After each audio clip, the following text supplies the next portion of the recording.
Welcome to Dream Tale Sleep Stories. Tonight's reading is The Neighborhood War. Settle into your bed or sofa and let your shoulders, jaw, and eyelids grow heavy. Inhale slowly, 1, 2, 3, and sigh the air away, allowing the day to fade into quiet dark. With every soft inhale, you invite fresh English phrases. With every gentle exhale, stray thoughts drift farther off. Behind my voice flows a gentle melody, renowned for guiding the mind toward deep relaxation. Keep your eyes closed or follow the captions, whichever feels right. Simply receive the rhythm and resonance of the language. Deep in rest, tonight's phrases will take root like seeds, ready to bloom into stronger English skills with the morning light. When you feel settled, hold that unhurried breath and allow yourself to drift into the tale. The neighborhood war begins now. And when the story's final line has faded, the music will linger a little longer, carrying you gently deeper into sleep. The Neighborhood War.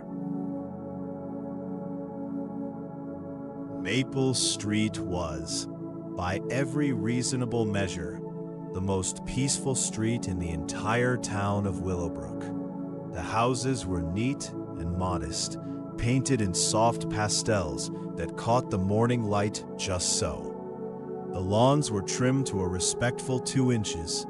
The mailboxes stood upright and rust-free.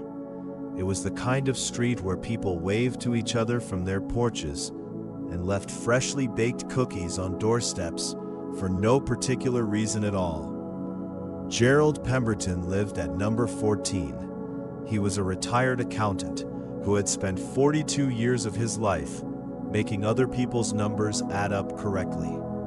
Now that he had retired, he channeled that same obsessive precision into his garden. Every hedge was perfectly squared. Every flower bed was arranged by height, color, and blooming season. His lawn was a masterpiece of botanical engineering, so green and so smooth that neighborhood children sometimes mistook it for artificial turf. Gerald was a tall, thin man with wire-rimmed glasses that he polished exactly 3 times a day. He wore the same beige cardigan regardless of the weather, and he had a habit of clicking his tongue disapprovingly whenever anything struck him as slightly disordered. He was not an unfriendly man, but he valued predictability above all things. His schedule was carved in stone. Morning tea at 7, garden inspection at 7:30, newspaper reading at 8, and a brisk walk around the block at precisely 9:15. His next-door neighbor at number 16 was Dorothy Finch. Dorothy was everything Gerald was not. She was short, round, and perpetually covered in garden soil. Where Gerald planned his garden with military precision, Dorothy gardened with wild abandon. Her roses tumbled over fences in great cascading waves of pink and red. Her vegetable patch was a glorious mess of tomatoes tangled with runner beans and strawberries hiding beneath enormous zucchini leaves. Sunflowers sprouted in unexpected places, and a particularly ambitious wisteria vine had colonized half of her front porch. Dorothy had been a primary school teacher for 30 years before retiring. She had the kind of voice that carried, the kind that could silence a room full of 7-year-olds from 40 meters away. She laughed loudly and often, usually at her own jokes. She kept 3 cats named after famous composers, Mozart, Beethoven, and Chopin, all of whom regularly wandered into Gerald's immaculate garden, much to his irritation. For 11 years, Gerald and Dorothy had maintained a careful civility. They nodded to each other in the mornings. They exchanged polite comments about the weather. Gerald privately disapproved of Dorothy's chaotic gardening style, and Dorothy privately thought Gerald needed to relax. But neither said anything because that was how things were done on Maple Street. Nobody could have predicted that everything was about to change because of a single oak tree and a gust of wind. Gerald's oak tree was magnificent.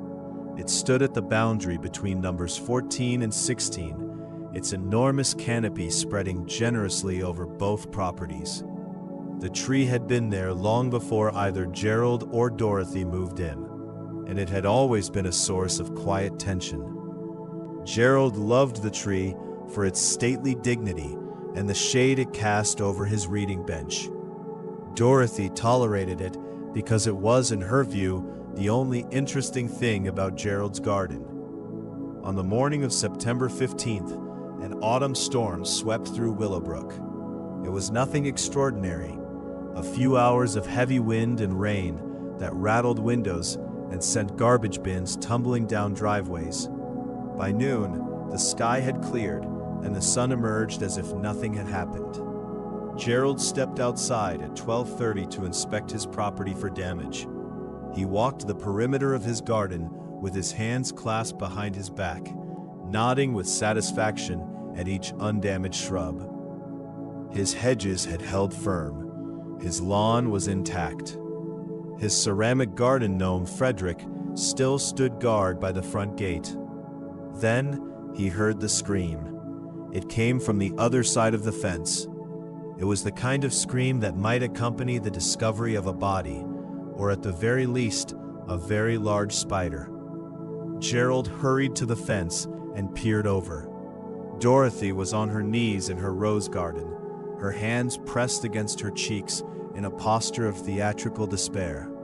A massive branch from Gerald's oak tree had crashed down during the storm, and it had landed directly on Dorothy's prize-winning rosebush, a stunning specimen called Crimson Majesty that had won the Willowbrook Garden Show 3 years in a row. The rosebush was destroyed, not damaged, not bent, not bruised, destroyed, flattened completely beneath the weight of the branch, its crimson petals scattered across the soil like confetti at a funeral. "My roses," Dorothy wailed without looking up. "My beautiful roses!" Gerald cleared his throat. "I see the storm caused some damage," he said carefully. Dorothy looked up at him with eyes that could have melted steel. "Your tree," she said, her voice trembling with controlled fury, "has murdered my roses." "Now, Dorothy," Gerald began, adjusting his glasses, "one cannot really murder a plant, and strictly speaking, it was the storm that— It is your tree, Gerald. Your tree, your branch, your responsibility." Gerald opened his mouth to point out several legal technicalities regarding natural disasters and shared boundary vegetation, but something in Dorothy's expression suggested that this was not the optimal moment for legal analysis. "I'm terribly sorry about your roses," he said instead, though his tone suggested he was approximately 60% sorry at best. "Sorry doesn't bring back Crimson Majesty," Dorothy replied, picking up a crushed petal and holding it up accusingly. "She was irreplaceable. Perhaps you could plant a new one?" Gerald offered. Dorothy stood up slowly, soil falling from her knees. She looked at Gerald with an expression that he would later describe to his sister on the phone as distinctly threatening. "You will be hearing from me about this, Gerald Pemberton," she said.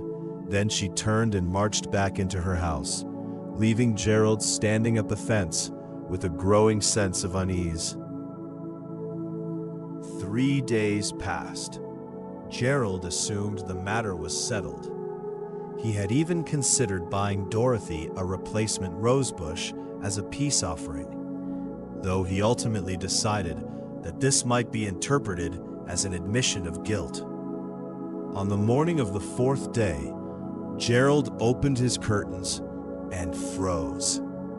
Overnight, Dorothy had planted a row of sunflowers along the entire length of their shared fence. But these were not ordinary sunflowers. These were mammoth sunflowers, the variety that grew to 3 meters or more, with heads the size of dinner plates. She had planted them approximately 30 centimeters from the fence, which was technically on her property, and therefore perfectly legal. Within 2 weeks, the sunflowers had shot up like a green wall. By the end of September, they towered over the fence, blocking the afternoon sunlight that Gerald's prized lawn depended on. His carefully maintained grass began to yellow in patches. His reading bench, once bathed in warm light until 4 in the afternoon, was now draped in permanent shadow. Gerald stood at his back door, staring at the wall of sunflowers with his arms folded tightly across his cardigan. "She's done this deliberately," he muttered to Frederick the garden gnome. Frederick, as always, offered no opinion. Gerald marched to the fence and called out, "Dorothy!" A head appeared above the sunflowers. Dorothy was standing on a step stool, apparently admiring her handiwork. "Oh, hello, Gerald. Lovely morning, isn't it? Your sunflowers are blocking my sunlight." "Are they? How unfortunate. But as I'm sure you know, they're on my property. I checked the boundary survey 3 times. This is deliberate provocation." Dorothy smiled sweetly. "They're just flowers, Gerald. Surely a man who loves gardening as much as you do can appreciate a nice sunflower. They're 3 meters tall. Aren't they wonderful? I've been feeding them a special organic fertilizer, my own recipe." Gerald's left eye twitched, a warning sign that only his late wife had ever learned to recognize. He turned on his heel and went back inside without another word. That evening, Gerald did something unprecedented. He baked a cake.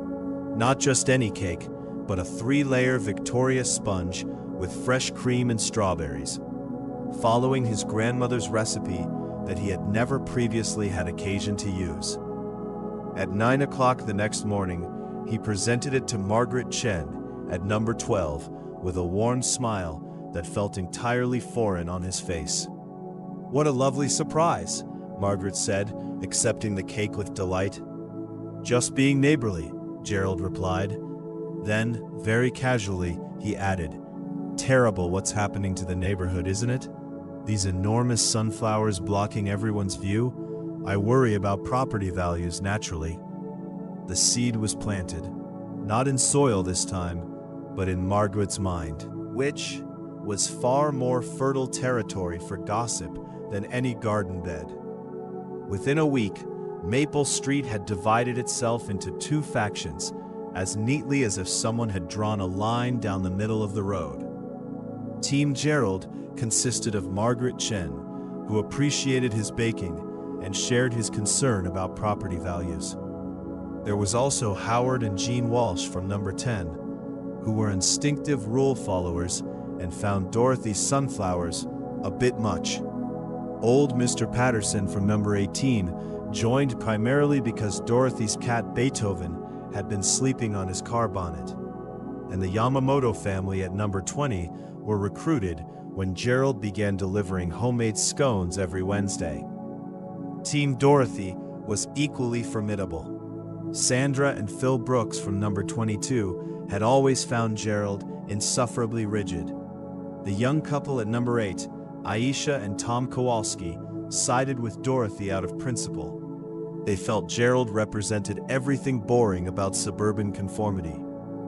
Mrs. Okafor from number 6 joined because Dorothy had once nursed her begonias back to health, and the Petersons at number 24 simply enjoyed chaos. Kevin the postman, who walked Maple Street 6 days a week, watched the developing situation with the horrified fascination of a nature documentary cameraman filming a gathering storm. The first shots were fired, metaphorically speaking, through the medium of passive-aggressive letters. Gerald composed his on cream-colored stationery, using his best fountain pen and impeccable grammar. "Dear neighbor," his first letter read, distributed to every mailbox on the street. "It has come to my attention that certain residents have begun to prioritize personal vendettas over the collective aesthetic harmony of our beloved Maple Street. The Willowbrook residential guidelines clearly state that hedges and decorative plantings should not exceed 2 meters in height without written permission from adjacent property owners. I trust that reason and civility will prevail. Dorothy's response came the next day, handwritten on paper decorated with cheerful watercolor daisies. Dear friends on Maple Street, isn't it wonderful how our gardens grow and change with the seasons? Some people love order and straight lines. I prefer life, color, and the beautiful unpredictability of nature. My sunflowers are thriving, and they make me smile every morning. Perhaps if certain neighbors spent less time measuring things and more time enjoying them, they would smile more too. With love, Dorothy. Gerald read this letter and his left eye twitched so severely that he had to sit down. The letters continued. Gerald wrote about regulations, property boundaries, and the historical precedents for neighborly conduct. Dorothy responded with poems about freedom, the beauty of wildflowers, and thinly veiled comparisons between Gerald and various types of boring vegetables. She compared me to a turnip, Gerald told Margaret over tea. A turnip, Margaret? Outrageous, Margaret agreed, though privately she thought the comparison was not entirely unfair. By mid-October, the conflict had escalated beyond letters. Team Gerald held strategy meetings every Tuesday evening in Margaret's living room. Gerald would arrive with a clipboard, color-coded charts showing the deterioration of neighborhood standards, and a tin of homemade biscuits. Howard Walsh suggested they file a formal complaint with the town council. Margaret proposed a petition.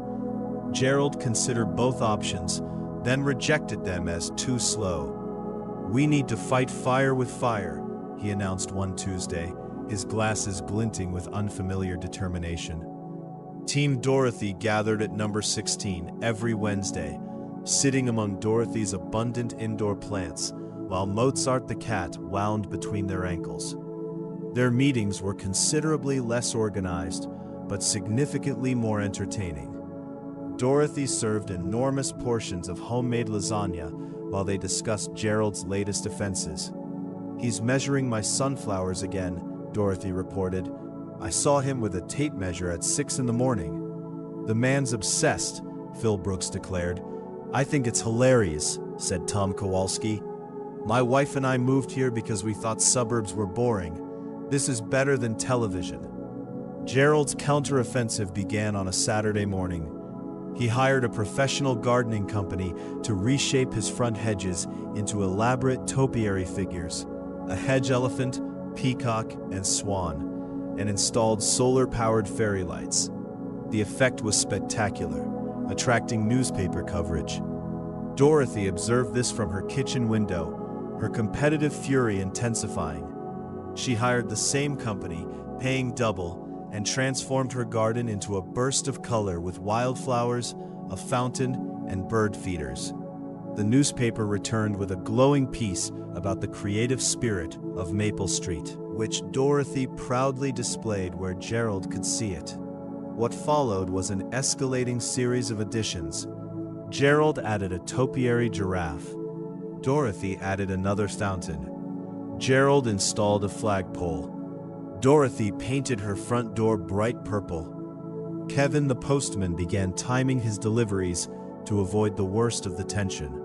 He had developed a nervous twitch of his own, and he had started wearing headphones to block out the sound of Gerald and Dorothy shouting polite insults at each other over the fence.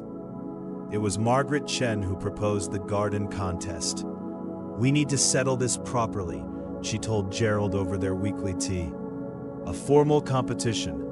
Judges, criteria, the whole thing. Winner takes the moral high ground." Gerald's eyes lit up. A competition with rules, criteria, and scoring? This was his territory. He agreed immediately. Dorothy, when she heard about it, laughed so loudly that Chopin the cat fell off the windowsill. A contest? Against Gerald? His garden looks like a geometry textbook. I'll crush him. The rules were established at an emergency street meeting held in the community center at the end of Maple Street. Both factions attended, sitting on opposite sides of the room like rival families at a particularly tense wedding. Kevin the postman was nominated as the head judge, primarily because he was the only person on the street who hadn't taken a side. "I just want to deliver mail in peace," Kevin said weakly, but nobody listened. The contest categories were Best Overall Design, Most Creative Element, Best Use of Color, Most Impressive Plant Specimen, and an additional category that Gerald insisted on, Tidiness and Maintenance. "That's 5 categories," Dorothy protested. "Gerald will obviously win tidiness. That's not fair. And you'll obviously win creativity," Gerald countered. After 20 minutes of heated debate, they agreed to add a 6th category, Public Appeal, which would be decided by a vote of all Maple Street residents not currently on either team. This turned out to be exactly one person, Mrs. Gladys Turner, at number 4, who was 93 years old and largely indifferent to the whole affair. The contest was scheduled for the first Saturday in November. Both teams threw themselves into preparation with intense focus. Gerald worked from dawn until dusk, rebuilding his rock garden, installing a cascading water feature, and training climbing roses into spirals. Dorothy was equally relentless, transplanting a cherry tree, building a jasmine archway, and creating a mosaic path from tiles she'd collected. The morning of the contest arrived cold and bright. Kevin the postman walked between the two gardens with a clipboard, his expression haunted by the knowledge that half the street would resent whatever he decided. He examined Gerald's garden, measuring hedges and photographing topiary while Gerald provided constant commentary. In Dorothy's garden, he smelled flowers, fed birds, and accepted tea and cake, which Gerald later protested was attempted bribery. The scores were announced at 4 o'clock in the afternoon, with both teams gathered on the pavement between the two houses. Kevin stood on a stepladder borrowed from Howard Walsh, holding his clipboard with trembling hands. "Best Overall Design," Kevin announced, "Gerald Pemberton." Team Gerald erupted in polite applause. "Most Creative Element, Dorothy Finch." Team Dorothy cheered loudly. "Best Use of Color, Dorothy Finch." More cheering from Team Dorothy. Gerald's jaw tightened. "Most Impressive Plant Specimen, Gerald Pemberton, for his perfect climbing roses." The score was tied. Tidiness and Maintenance. Kevin hesitated. Gerald Pemberton. Team Gerald exhaled with relief. And finally, Public Appeal, as voted by Mrs. Gladys Turner. Everyone turned to look at Mrs. Turner, who was sitting in a folding chair that someone had placed on the pavement for her. She was eating a sandwich and appeared to be enjoying herself enormously. "Dorothy's garden," Mrs. Turner said firmly. "Gerald's is very nice, but it looks like nobody's allowed to have fun in it." The final score was 3-3, a draw. The contest had settled absolutely nothing, and both sides went home more determined than ever. The pranks began the following week. Gerald woke to find novelty gnomes on his lawn, doing yoga, riding a flamingo, playing electric guitar. He removed them with delicate horror and placed them at Dorothy's gate. She denied involvement, but was heard laughing about it for 45 minutes. Gerald's retaliation was subtle. He rearranged Dorothy's wildflower labels so she misidentified every flower during a tour. Her fury could be heard 2 streets away. The pranks escalated. Someone scattered wildflower seeds across Gerald's lawn, and wildflowers emerged among his meticulous grass. Gerald spent 3 days removing them with tweezers. Someone else positioned a sprinkler that accidentally sprayed Dorothy's concrete path, leaving permanent watermarks. By the end of November, the situation had attracted attention beyond Maple Street. A local blogger wrote a post titled "The Great Garden War of Willowbrook," which was shared widely on social media. A regional television station sent a crew to film a segment for the evening news. The reporter, a young woman named Claire, stood on the pavement between the 2 houses and looked into the camera with barely concealed amusement. What began as a dispute over a fallen tree branch has escalated into what residents are calling the neighborhood war, Claire reported. Neighbors have taken sides, formal competitions have been held, and sources tell us that the conflict has involved everything from passive-aggressive letters to nocturnal gnome deployment. Gerald watched the news segment from his living room, sitting very straight in his armchair. He was not entirely displeased with the coverage. They had described his garden as immaculate and his topiary as museum quality. Dorothy watched from her sofa, surrounded by cats. She was delighted. They had called her garden enchanting and her wildflower meadow a burst of creative genius. Both of them missed the reporter's closing comment. Residents on Maple Street say they just wish their neighbors would talk to each other. As one anonymous resident put it, "It used to be a nice street. Now it's a war zone, just with better landscaping." The anonymous resident was Kevin the postman, who had reached his breaking point. December brought a relentless deluge. The river behind Maple Street swelled ominously. Gerald watched the water rising from his window with growing concern as his garden flooded, his lawn becoming a swamp. On the 3rd night, Gerald was woken by the sound every homeowner dreads: water dripping inside the house. He rushed downstairs to find water seeping through his back door. Within an hour, an inch of water covered his kitchen floor. At 2:45, there was a loud knock on his front door. Gerald sloshed through his hallway and opened it to find Dorothy standing on his doorstep in a bright yellow raincoat and rubber boots, her hair plastered to her face by the rain. "Your garden's flooding," she said. "Yes, I had noticed," Gerald replied, too exhausted and stressed for politeness. "Mine too. The whole back end of the street is going under. The river's breached its bank." She paused, wiping rain from her eyes. "My cats are terrified. Mozart is hiding behind the refrigerator and won't come out." Gerald stared at her. For a moment, the accumulated weight of sunflowers and gnomes and letters and relabeled delphiniums seemed to dissolve in the face of something more immediate and more real. "You'd better come in," he said. Dorothy hesitated for only a second before stepping inside. She looked at the water on his kitchen floor, at the pile of soaked towels, at Gerald in his wet dressing gown with his glasses slightly askew, and something in her expression softened.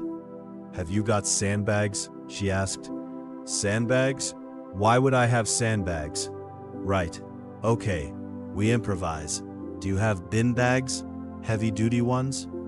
Over the next 2 hours, Gerald and Dorothy worked side by side. They filled bin bags with soil from Gerald's shed, creating a makeshift barrier across his back door. They mopped floors, moved furniture, and stacked books and electronics on higher surfaces. Dorothy proved to be remarkably practical in a crisis.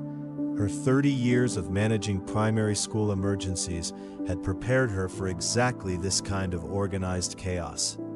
At 5 in the morning, the rain finally began to ease. They sat at Gerald's kitchen table, which they had relocated to the living room, drinking tea from mugs that didn't match because Gerald's good china was packed away on a high shelf.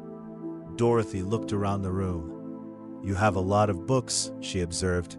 "Yes, I like reading." "What do you read?" "History mostly, and biographies, some detective fiction." "I read detective fiction too," Dorothy said, surprised. "Agatha Christie?" "All of them, multiple times." Gerald paused. "You?" "Every single one. Poirot's my favorite." "Mine too." Gerald looked at his tea. An uncomfortable silence fell, the kind that happens when two people who have been adversaries suddenly realize they might have something in common. "Gerald," Dorothy said quietly, "I'm sorry about the sunflowers. That was petty." Gerald took a long breath. "I'm sorry about your roses. I should have dealt with the tree years ago. I knew that branch was weak. I kept meaning to have it trimmed. I never got around to it." He met her eyes. "It was my fault. I should have said so from the beginning, instead of making excuses." Dorothy was quiet for a moment. "And I shouldn't have turned it into a war. I could have just asked you to pay for a new rosebush." "I would have," Gerald said, "gladly." They looked at each other across the table, and something shifted. Not dramatically, not with fireworks or grand gestures, but quietly, the way ice melts in spring, so gradually that you only notice when it's already happened. "Your topiary is actually very impressive," Dorothy said. "Your wildflower meadow is beautiful," Gerald admitted. "I've always thought so. I was just too proud to say it." Dawn light began to filter through the windows. Outside, the rain had stopped entirely, and the first birds were beginning to sing. The flood damage was significant. Gerald's topiary was flattened beyond recognition, and Dorothy's wildflower meadow was gone. But both teams, divided for months, came together instantly. Howard Walsh arrived with tools, Sandra Brooks brought food, the Yamamoto family brought towels, and Mrs. Okafor organized bucket chains. Kevin the postman, arriving for his round, found the entire street working together and nearly wept with relief. During the week-long cleanup, Gerald and Dorothy talked quietly over the fence several times daily, sharing meals. Dorothy brought soup. Gerald made lemon drizzle cake. The cats wandered freely between houses, and Gerald said nothing. On the 8th day, Gerald knocked on Dorothy's door, his expression a mix of nervousness and excitement. "Our gardens are both ruined," he said. "What if we didn't rebuild separately? What if we took down the fence and built one garden together?" Dorothy stared at him. "You want to combine our gardens? Your creativity, my structure. Wildflowers around the edges, formal beds in the center, a shared water feature, a communal seating area." "Gerald Pemberton, are you suggesting something not perfectly organized and predictable?" "Something organized and creative, the best of both." Dorothy smiled. "We'd need a plan. Already drawn one up." Gerald produced a meticulously detailed design with measurements and plant species, but woven through were flowing curves, wildflower spaces, and a large community gathering space. Dorothy studied the plan with growing delight. "This is wonderful," she said, "but you've forgotten the sunflowers." "I haven't forgotten them. I've placed them along the back wall, where they'll get maximum sunlight and won't block anyone's light." He paused. "I've also included a dedicated rose bed for a new Crimson Majesty, if you'd like." Dorothy's eyes glistened. "I'd like that very much." Word spread quickly, and every household volunteered. Howard Walsh offered carpentry, the Kowalskis remove the fence. Margaret organized a bake sale for materials. Phil Brooks, with a hidden background in landscape design, refined Gerald's plan. The fence came down first, the barrier disappearing, feeling more significant than anyone expected. Children played while adults dug and planted. Gerald directed with his clipboard. Dorothy coordinated with her enthusiasm. They disagreed every 15 minutes, but productively. Kevin the postman delivered mail with a genuine smile for the first time in months. 1 year later, Maple Street held its first annual community garden party. The garden was now a single, extraordinary creation. Gerald's formal rose beds anchored the center, giving way to rivers of Dorothy's wildflowers. The water feature, half elegant cascade, half playful fountain, sparkled in sunlight. A curved stone path wound through connecting seating areas. The sunflowers stood tall along the back wall, perfectly positioned. Near a sundial, a magnificent new Crimson Majesty rose bloomed, even more spectacular than the original. A wooden sign near the entrance read, "The Maple Street Community Garden, where different ideas grow together." Dorothy had written the words. Gerald had carved them. Gerald stood by the rosebed in a new cardigan, a dark green one that Dorothy had given him for his birthday, insisting that beige was spiritually defeating. He was holding a plate of scones that he had baked that morning and handing them out to anyone who passed within arm's reach. Dorothy was showing a group of children how to plant bulbs in a special bed that had been reserved for young gardeners. Mozart, Beethoven, and Chopin were supervising from the stone wall, their tails swishing contentedly. Margaret Chen and Sandra Brooks, former leaders of opposing factions, were organizing the food table together and arguing cheerfully about whose potato salad recipe was better. The Kowalskis were setting up a badminton net in the gathering space. Mrs. Okafor was teaching the Yamamoto children the names of every flower in the garden. Mrs. Turner sat in her folding chair, the same one from the contest, watching everything with quiet satisfaction. Kevin the postman arrived with his family. He walked through the garden slowly, taking in the transformation. When he reached Gerald and Dorothy, who were standing together by the fountain, he shook his head in amazement. "I never thought I'd see this," he said. "You two nearly destroyed this street." "Nonsense," Gerald said. "We merely had a vigorous disagreement about gardening philosophy." "It was a war, Gerald," Kevin said flatly. "A minor skirmish at best," Dorothy corrected, winking at Gerald. "With excellent pastries." Gerald made a sound that might, from a less reserved man, have been a laugh. As the afternoon wore on and the sun began to set, casting long golden shadows across the garden, Gerald found himself sitting on the bench by the fountain next to Dorothy. The sounds of their neighbors laughing and talking filled the warm air. Somewhere, a child was squealing with delight. Mozart had fallen asleep on Gerald's lap, and Gerald was allowing it. "Dorothy," Gerald said, watching the light play across the water, "I want to tell you something." "What's that?" "These past few months, building this garden together, getting to know everyone properly, it's been the happiest time of my retirement, possibly the happiest time of my life." Dorothy looked at him. "Mine too, Gerald." "It's rather ironic, isn't it? We had to have a war to find peace. Maybe that's how it works sometimes. Sometimes people need to fight about sunflowers and gnomes before they can sit together and watch the sunset." Gerald considered this. That would make a terrible motivational poster. "It would make a wonderful one," Dorothy laughed. They sat together as the garden party continued around them. Two neighbors who had waged the most civilized war in Willowbrook's history and discovered in the wreckage of their separate gardens something far more valuable than any prize-winning rose or perfectly trimmed hedge. They had found a friend.